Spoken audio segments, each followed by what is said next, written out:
برطانوی نشریاتی ادارے سے بات کرتے ہوئے کیمرون منٹر نے کہا کہ وہ عمران خان اور نواز شریف دونوں سے ملے ہیں۔ دونوں نے انہیں یقین دلایا ہے کہ وہ مکمل طور پر امریکہ کے حامی ہیں۔ انہوں نے کہا کہ نیٹو سپلائی کی بحالی کے باوجود بات یہیں ختم نہیں ہو جاتی۔ پاکستان نے ابھی اقتصادی تعاون اور اپنے ہاں موجود دہشت گردوں سے نمٹنے کے لیے بہت کچھ کرنا ہے۔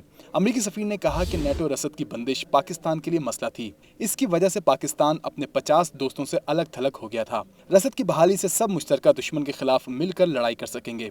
کیمرون منٹر نے کہا کہ امریکہ نے سلالہ حملے پر دل سے معافی مانگی، لیکن وہ سمجھتے ہیں کہ معاملہ اس وقت حل ہوا جب دونوں جانب سے اس حقیقت کو تسلیم کر لیا گیا کہ دونوں کو ایک ساتھ کام کرنا پڑے گا۔ انہوں نے کہا کہ پاکستان کی اندرونی سیاست اور امریکہ کی جانب سے بھی کچھ معاملات کے باعث معافی میں تاخیر ہوئی۔ انہوں نے کہا کہ امریکہ کو پاکستان کے ساتھ کام کرنے کے لیے برداشت اور کشادہ سوچ کی ضرورت ہے۔ پاکستان مسئلے کے حل کا حصہ بن سکتا ہے، مگر اس کے لیے اسے قائدانہ کردار کا مظاہرہ کرنا ہوگا۔ امریکی سفیر نے کہا کہ پاکستان کو اپنی طاقت پر یقین کرنا ہوگا۔ اس کے عوام ہی پاکستان کی طاقت ہیں۔ پاکستان کو ماننا ہوگا کہ اسے مسائل درپیش ہیں اور وہی انہیں حل کر سکتے ہیں۔